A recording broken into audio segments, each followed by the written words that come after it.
দ্বিতীয় অধ্যায়। যে লোকটি মারা গেছে। সকালে নাস্তার টেবিলে খবরের কাগজ খুলতেই তার চোখে পড়ল বাংলার দুর্ভিক্ষ পীড়িত দুস্থদের ছবি। তারা মরছে সর্বত্র, গাছতলায়, অলিগলিতে, হাটবাজারে, ক্ষেত খামারে। ওরা মরছে হাজারে হাজারে। ডিমের অমলেট খেতে খেতে সে ভাবল, কিভাবে এই দুর্গতদের সাহায্য করা যায়। সত্যিই এরা হতভাগা। নৈরাশ্যের চরমে পৌঁছেছে তাদের দশা।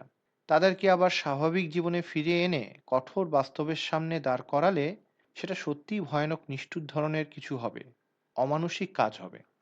সে খবরের কাগজের পাতাগুলো তাড়াতাড়ি উল্টে যায়, টোস্টের উপর জেলি ছড়িয়ে দেয়।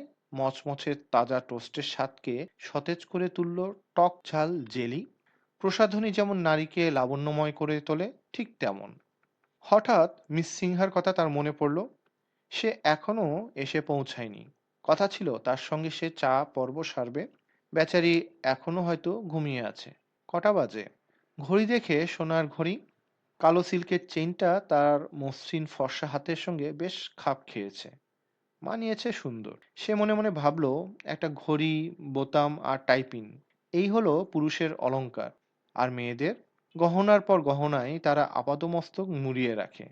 কানে গয়না, কপালে গয়না, কোমরে গয়না, নাকে, মাথায়, গলায়, হাতে, সর্বত্র গয়নার ছড়াছড়ি। কিন্তু পুরুষের বেলায় মাত্র তিনটে। অবশ্য ইদানিং টাইপিং চালু নেই বলে আজকাল সেটা এসে দাঁড়িয়েছে দুটোয়। অদ্ভুত সমস্যা নিয়ে চিন্তা করতে করতে সে পরিচ খেতে শুরু করেছে। পরিচ থেকে এলাচের সুগন্ধি ছড়িয়ে পড়ছিল। হঠাৎ তার নাকে এসে লাগে সেন্টের প্রায় আবেশ ধরানো মধুর গন্ধ। যে গন্ধ সে মিস সিংহার সঙ্গে নাচার সময় পেয়েছিল তার শাড়ির আর চুল থেকে। গ্র্যান্ড হোটেলে তার নাচের অনুষ্ঠান। গতরাতে নৃত্যের যে মায়াজাল সে বুনেছিল, এখনো যেন তার রেশ চলছে। মিস সিনহার মতো নাচের জুটি মেলাভার। তারা দুজন যখন নাচছিল তখন উপস্থিত সবার দৃষ্টি আটকে ছিল তাদের দিকে। সিনহার কানে সোনার দুল, তাতে তার পুরোটা কান ঢাকা পড়েছে। ঠোঁটে তার হাসি, যৌবনোচ্ছল দেহের বাঁকে বাঁকে তার ইন্দ্রজালের ছায়া। স্তনরেখা বরাবর ঝলমলে মুক্তোর হার, তার থেকে আলো টিকরে টিকরে পড়ছে, ঘুরছে, পাক খাচ্ছে, অস্থির সাপের মতো দোমড়াচ্ছে, আবার শান্ত হয়ে পড়ছে। সে অপূর্ব রুম্বা নাচ নাচল। তার দেহের ছন্দময় ভঙ্গি, তার জর্জেট শাড়ির আবর্তন জ্যোৎস্নারাতে সাগরের তরঙ্গরাশির রূপলি তটের বুকে আছড়ে পড়ার কথা মনে করিয়ে দেয়। ঢেউ ধীরে ধীরে এগোচ্ছে, তীর স্পর্শ করছে, আবার দূরে সরে যাচ্ছে। নাচের বাজনা থেকে থেকে দ্রুত লয়ের হয়ে ওঠে, আবার অনুচ্চগ্রামে নেমে আসে। ধীরে, খুবই ধীরে জ্যোৎস্না ধোয়া তরঙ্গরাশি সমুদ্র তটে চুমু খেয়ে আবার ফিরে যাচ্ছে।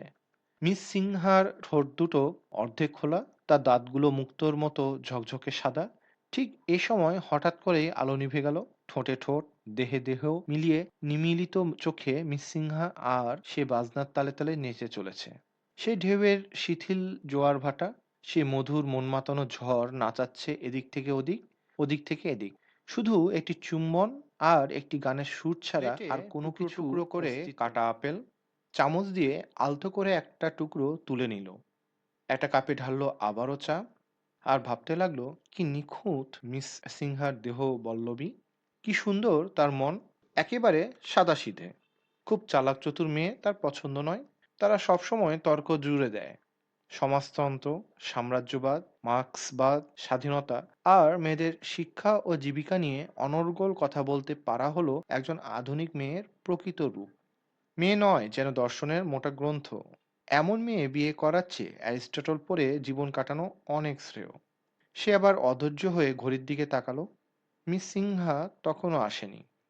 চার্চিল, স্ট্যালিন আর রুজভেল্ট বৈঠকে মিলিত হয়েছেন, পাল্টে দিচ্ছেন পৃথিবীর মানচিত্র। আর এদিকে লক্ষ লক্ষ মানুষ মরছে বাংলাদেশে। মানবতা উপহার পাচ্ছে আটলান্টিক সনদ, আর বাংলায় এক কণা চালও নেই। ভারতের দুঃখে সে অভিভূত। তার দুচোখ সজল হয়ে ওঠে। সে ভাবল, আমরা দরিদ্র, আমরা অসহায়, দুস্থ, নির্যাতিত। আমাদের বাড়ি সেই কবি মীরের ঘরের মতো, যিনি কেঁদে বলেছিলেন, দেয়াল ধসে পড়েছে আর চাল থেকে ঝরে পড়ছে বেদনার অশ্রু। তার মনে হলো এই ভারতবর্ষ চিরকাল কাঁদছে। কখনো তার অন্ন নেই, কখনো বস্ত্র নেই, আবার কখনো অনাবৃষ্টি, কখনো বা অতিবৃষ্টি, কখনো দুর্ভিক্ষ, কখনো বা মহামারীর শিকার। আজ তাকিয়ে দেখো বাংলার সন্তান সন্তানাদিদের দিকে, অস্থিসার চোখে চিরকালের বিষণ্ণতা, আর দুঃখে ভিক্ষুকের আরতি, ফ্যান দাও, প্রাণ দাও। হঠাৎ তার মুখের চা বিষবৎ হয়ে উঠল।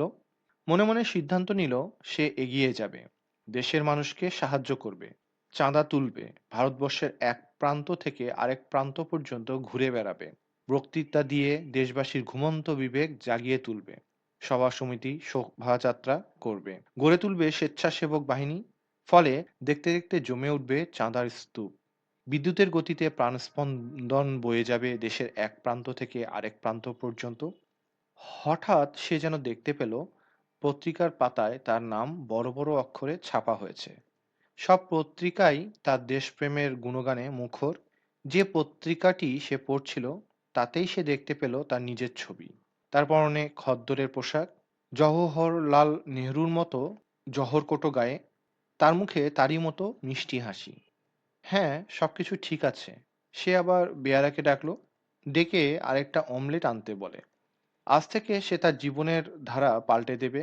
এখন থেকে সে তার জীবনের প্রতিটি মুহূর্ত এসব উপবাসী, মৃত্যু পথযাত্রী দেশবাসীর কল্যাণে ব্যয় করবে। তার জীবন পর্যন্ত এদের জন্য উৎসর্গ করবে। এরকম ভাবনার এক পর্যায়ে হঠাৎ করেই সে যেন দেখতে পেল সে একটা কারাগারের ফাঁসির প্রকোষ্ঠে বন্দী। তাকে ফাঁসির মঞ্চের দিকে নিয়ে যাওয়া হচ্ছে। তার গলায় ঝুলছে ফাঁসির রশি। জল্লাদ মাথায় কালো টুপি পরিয়ে দিয়েছে। সে মোটা কাপড়ের ভেতর থেকেই চেঁচিয়ে বলল, আমার ভুখা নাঙ্গা দেশবাসীর জন্য আমি প্রাণ দিচ্ছি। কথাগুলো ভাবতেই তার চোখ ঝাপসা হয়ে এলো। তার চোখ থেকে দুফোঁটা গরম নোনা জল চায়ের কাপে ঝরে পড়ল। এমন রুমাল ঘষে সময় মুছে একটা ফেললো মোটর সেই গাড়ি চোখের জল। বারান্দায় এসে থামলো। সে মিস সিনহাকে দেখতে পেল। মোটরের দরজা খুলে সিঁড়ি বেয়ে সে ঘরে এসে ঢুকে হাসি মুখে। হ্যালো বলে মিস সিনহা তাকে ডাকলো। কাছে যেতেই দুহাত বাড়িয়ে তার গলা জড়িয়ে ধরে নিজের সুবাসিত ঠোঁট ছোঁয়ালো তার গালে। আলো, উষ্ণতা, আনন্দ সবকিছু মেশানো তার হাসির সঙ্গে। তাতে অবশ্য বিষও মেশানো আছে। বিষ আছে তার ঠোঁটে, চোখে, পিঠের বাঁকে, তার কোমরের বাঁকে, তার কালো চুলের বিন্যাসে। বিষ আছে তার শরীরের প্রতিটি লোমকূপে। সে যেন অজন্তার এক নিখুঁত ভাস্কর্য, যার প্রতিটি অঙ্গ প্রত্যঙ্গ শিল্পীর বিষাক্ত তুলিতে আঁকা। নাস্তা খাবে? সে জিজ্ঞেস করলো। না ধন্যবাদ, খেয়ে এসেছি। হঠাৎ করে তার সজল চোখ দেখে মিস সিনহা জিজ্ঞেস করে, কি হয়েছে? তোমাকে উদাস উদাস লাগছে কেন?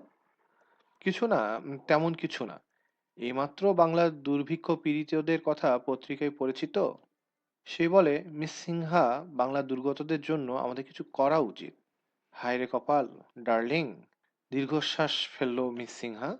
তারপর পকেট আয়নায় মুখ দেখতে দেখতে লিপস্টিক ঘষে নিয়ে বলল, ভগবানের কাছে ওদের বিদেহী আত্মার শান্তির জন্য প্রার্থনা করা ছাড়া আমরা আর কি বা করতে পারি? একেবারে ঠিক কথা বলেছ। উত্তেজনায় সে চেঁচিয়ে ওঠে। প্রত্যেক মন্দিরে, মসজিদে মৃত্যুর মুখোমুখি উপবাসী বাংলার মানুষের জন্য প্রার্থনা করা হোক। চমৎকার প্রস্তাব, মিস সিনহা। তুমি সত্যিই অনন্যা। হাজার হলেও কনভেন্টে পড়াশোনা করা মেয়ে আমি। মিস সিনহা তার ধবধবে সাদা দাঁত বের করে হেসে বললে। কথাটা শোনার পর সে একটুক্ষণ ভাবে, তারপর বলে, কিন্তু আমাদের একটা প্রস্তাবও পাশ করতে হবে। কেন? শাড়ির প্রান্ত ঠিক করতে করতে মিস সিনহা জিজ্ঞাসু দৃষ্টিতে তাকায়। প্রস্তাবটা কেন আমি ঠিক বলতে পারবো না তার উত্তর। কিন্তু আমি জানি দেশে যখনই কোনো বিপদ ঘটে তখন কোনো না কোনো প্রস্তাব পাশ করাতেই হয়। শুনেছি প্রস্তাব পাশ করালেই নাকি সব বিপদ কেটে যায়। আচ্ছা, এ ব্যাপারে বরং কোনো নেতাকে ফোন করে জিজ্ঞেস করি। জিজ্ঞেস করলে ভালো হবে। ভুলে যাও ডার্লিং, ওসব ভুলে যাও। বাঁকা হাসি হাসে মিস সিনহা। আমার খোঁপায় ফুলটা কেমন মানিয়েছে বলো তো?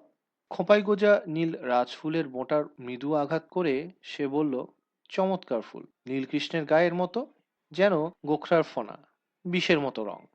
তারপর কিছুক্ষণ নীরব থেকে বলে, না না না, যেভাবে হোক একটা প্রস্তাব পাশ করাতেই হবে। কাউকে ফোন করি। হাত দিয়ে মিস সিনহা তাকে বাধা দিল। তার আঙ্গুলের মৃদু স্পর্শে তার শরীরের প্রতিটি লোমকূপ আর স্নায়ু জুড়ে যেন খেলে গেল মসৃণ শিরশিরে একটা অনুভূতি। আবেগের ভঙ্গুর ঢেউ যেন তাকে ভাসিয়ে নিয়ে গেল। কালকের শেষ পর্বের রুম্বা নাচটা অপূর্ব হয়েছিল, তাই না? তার গালে আলতো চুমু খেয়ে কথাটা মনে করিয়ে দিল মিস সিনহা। পিঁপড়ের দল যেন তার অনুভূতিতে আবার পাক খেতে শুরু করে। হাজার হাজার দুস্থ দুর্গত মানুষ তার মনে ভিড় করতে থাকে। সে কোনো মতে নিজেকে সামলে নিয়ে বলে, আমাকে বলো মিস সিনহা, প্রস্তাব পাশ করার পর আমরা কি করব? আমার মনে হয় দুর্গত অঞ্চল দেখে আসা উচিত। তোমার কি মত? ব্যাপারটার উপর তুমি এত গুরুত্ব দিচ্ছ কেন, বলো তো? অনেকক্ষণ ভেবে ভীতি মিশ্রানো গলায় মিস সিনহা বলে, এসব করতে গেলে তুমি অসুস্থ হয়ে পড়বে। যত কিছুই করো না কেন তুমি, হতভাগারা মরবেই। ওদের শান্তিতে মরতে দাও। এ নিয়ে তুমি এত অস্থির হয়ে উঠেছো কেন? দুর্গত অঞ্চলে আমাকে যেতেই হবে মিস সিনহা, তুমিও আমার সঙ্গে যাবে। কোথায়? বাংলার গ্রামে গ্রামে। অবশ্যই যাব, কিন্তু থাকবো কোথায়? ওখানে কোনো ভালো হোটেল আছে? হোটেলের কথা শুনে তার সমস্ত পরিকল্পনা ভেস্তে যাওয়ার উপক্রম হলো। ব্যাপারটাকে বুকে চাপা দিয়ে রাখলো, যেখানে তার অনেক অপূর্ণতা ও আকাঙ্ক্ষা কবর দিয়ে রাখতে হয়েছে। বেজার হয়ে সে অভিমানী শিশুর মতো মুখ ভার করে বসে থাকে। মিস সিনহা নীরবতা ভেঙে বলে, এখন বলছি আমাদের কি করা উচিত। চলো গ্র্যান্ড হোটেলে জমকপূর্ণ বল ড্যান্সের আয়োজন করি। প্রবেশ মূল্য মাথাপিছু 200 টাকা। মদের দাম আলাদা। যা আয় হবে দুর্গতদের রিলিফ ফান্ডে জমা দিয়ে দেব। এক লাফে চেয়ার থেকে উঠে দাঁড়ায় সে। আবেগে মিস সিনহাকে জড়িয়ে ধরে। এই জন্যই কি নাচের শেষে কাল রাতে বিয়ের কথাটা তুলেছিলে তুমি? মিস সিনহা হেসে জিজ্ঞেস করে, তুমি কি উত্তর দিয়েছিলে? সেও পাল্টা জিজ্ঞেস করে, আমি প্রস্তাব নাকচ করেছিলাম। মিস সিনহা লজ্জা মেশানো স্বরে স্বীকার করে, খুব ভালো করেছো। মদ একটু বেশি খেয়েছিলাম তাই। সে উত্তর দিল। তাদের মোটর মিউরেনিয়াম, জেভরিনিয়াম আর ভেন্ডোমল সিগারেটের দোকানগুলো ঘুরে অবশেষে গ্র্যান্ড হোটেলের সামনে এসে থামে। হোটেলটা বিরাট জমকালো একটা মোগল স্মৃতিসৌধের মতো দাঁড়িয়ে আছে। ছেঁড়া ময়লা ধুতি পরা একটা বাঙালি ছেলে রাস্তায় ভিক্ষে করছে। সে তাদের গাড়ির কাছে এসে ঘ্যান ঘ্যান করতে থাকে, দুদিন কিছুই খাইনি, কিছু খেতে দাও। তার সঙ্গে কদাকার ধুলোমলিন একজন কিশোরী। বিরক্তি ভরে মুখ ঘুরিয়ে নেয় মিস সিনহা। মেম সাব, একটা পয়সা দাও, বড্ড খিদে পেয়েছে। ছেলেটা করুণ স্বরে ঘ্যান ঘ্যান করতে থাকে। তোমার জন্য কি সিগারেট আনবো? সে জানতে চায়। টার্কিশ, উত্তর দিল মিস সিনহা। দোকানে ঢুকলো সে। গাড়িতে বসে থাকে মিস সিনহা। বাংলার ক্ষুধার্ত মৌমাছির দল যেন গুনগুন করে ফিরছে মাথার ভেতরে। মেম সাব, মেম সাব বলতে বলতে সে তাদের ধমক দেয়, একবার দুবার, কিন্তু ক্ষুধা তো ধমকের তোয়াক্কা করে না। বাচ্চা কচি মেয়েটা ভীরু পায়ে এগিয়ে এসে তার শাড়ির আঁচল ধরে করুণ সুরে কেবলই বলতে থাকে, মেম সাব, মেম সাব, মেম সাব। রেগে সে ভিখারি মেয়েটার হাত থেকে তার শাড়ির আঁচল ছিনিয়ে নেয়। সে ফিরে এলে মিস সিনহা বলতে থাকে, ভিখারিগুলো কি জঘন্য! তুমি যতক্ষণ ছিলে না আমাকে একেবারে জ্বালিয়ে মেরেছে। সিটি কর্পোরেশন কি এদের বিরুদ্ধে কোনো ব্যবস্থা নিতে পারে না? তুমি যখন দোকানে ঢুকলে এই ভিখারি ছেলেটা, সে এবার এগিয়ে গিয়ে ছেলেটার গাল বরাবর ঠাস করে একটা চড় বসিয়ে দেয়। চুলের মুঠি ধরে মেয়েটাকে এক ধাক্কায় সরিয়ে দেয়। তারপর গাড়ির স্টার্টারে পা দিতেই কারটা গ্র্যান্ড হোটেলের গাড়ি রাখার জায়গায় গিয়ে হাজির হয়। ধুলোময় রাস্তার উপর পড়ে মেয়েটা কাঁদতে শুরু করে আর ছেলেটা এগিয়ে যায় বোনের কাছে। তাকে তুলে ধরে জিজ্ঞেস করে, তোমার কোথাও লাগেনি তো? অসহায়ের মতো মেয়েটা ফুঁপিয়ে ফুঁপিয়ে কাঁদছিল। নাচ তখন চরমে উঠেছে। মিস সিনহা তার পা দুটোকে জিরিয়ে নেওয়ার জন্য বসেছিল। কত টাকা তুলেছি আমরা? জিজ্ঞেস করে মিস সিনহা। মাত্র 6,500। মাত্রই তো সন্ধ্যা। রাত 4টার মধ্যে মনে হয় 9,000 টাকার মতো তুলতে পারবো। সে বলল, তুমি দারুণ খেটেছ। মিস সিনহার হাতে নিজের হাতের চাপ দিয়ে সে বলে, তুমি কি নিবে? একটা জিন আর সোডা। মিস সিনহা অর্ডার দেয়, বেয়ারা সাহেবের জন্য সোডা আর একটা বড় জিনের বোতল নিয়ে এসো। তোমার জন্য কি আনবে? মদ গেলা আর নাচ, নাচ আর মদ। ক্লান্ত হয়ে পড়েছি। সে বলে, দেশের জন্য তো কষ্ট করতে হয় ডার্লিং। মিস সিনহাকে আশাভরা গলায় সে বলে, সত্যি জানো, সাম্রাজ্যবাদকে আমি ভীষণ ঘৃণা করি। আন্তরিকতার সুরে মিস সিনহা বলে, বেয়ারা আমার জন্য একটা ভার্জিন এনো। বেয়ারা টেবিলে মদের বোতল রেখে যায়। বোতলটা ঝাঁকাতেই মদ ভোরের আলোর মতো গোলাপি হয়ে উঠল।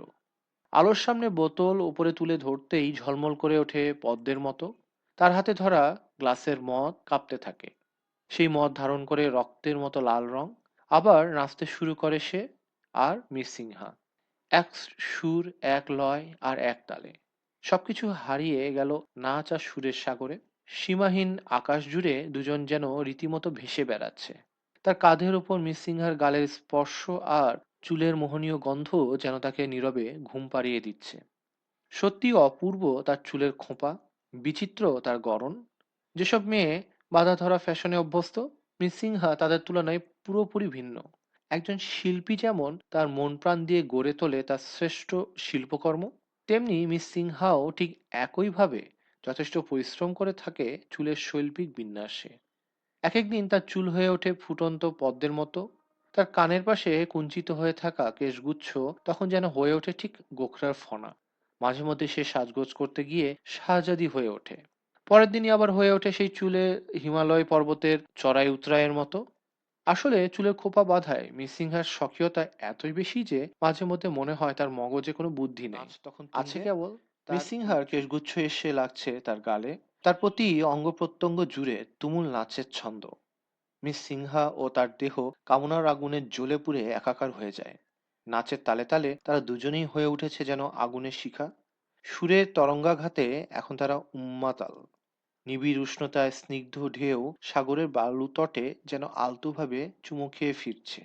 আলতো সুরে ঘুমপাড়ানি গান গেয়ে চলেছে, ঘুমাও, ঘুমাও, জীবনের পরিণতি মৃত্যু, নড়বে না, ভাবনার অবকাশ নেই, জীবনের মূল লক্ষ্য শান্তি, মুক্তির কথা চিন্তা করে অধীর হইও না, গোলামি তো জীবনের সব। নাচের আসর ঘিরে চারদিকে যেন বিষের আমেজ ছড়ানো, মদের বিষ, সঙ্গীতে মিশ, নারী দেহে বিষ, ঘুম আর বিষ, আর মিস সিনহার রহস্যময়ী হাসি, তার আধখোলা অধর যুগল, বিষ, বিষ নাচের ছন্দে, বাদ্যযন্ত্রের সুরেও বিষ। ঘুমাও, ঘুমাও, ঘুমাও অনন্তকালের জন্য। হঠাৎ আলো নিভে গেল। মিস সিনহার অধরে তার অধর, তার দেহের সঙ্গে একাকার হয়ে গেল মিস সিনহার দেহ। ধীরে ধীরে সে বাজনার তালে তালে এদিক সেদিক দুলছে। মহাকালের উষ্ণ আলিঙ্গনে যেন সে তলিয়ে গেলেও সে কোন অতল কোন গহ্বরে। সে হারিয়ে গেল সুরের মূর্ছনায়। সে যেন ঘুমিয়ে পড়ল, আর তার মৃত্যু হলো।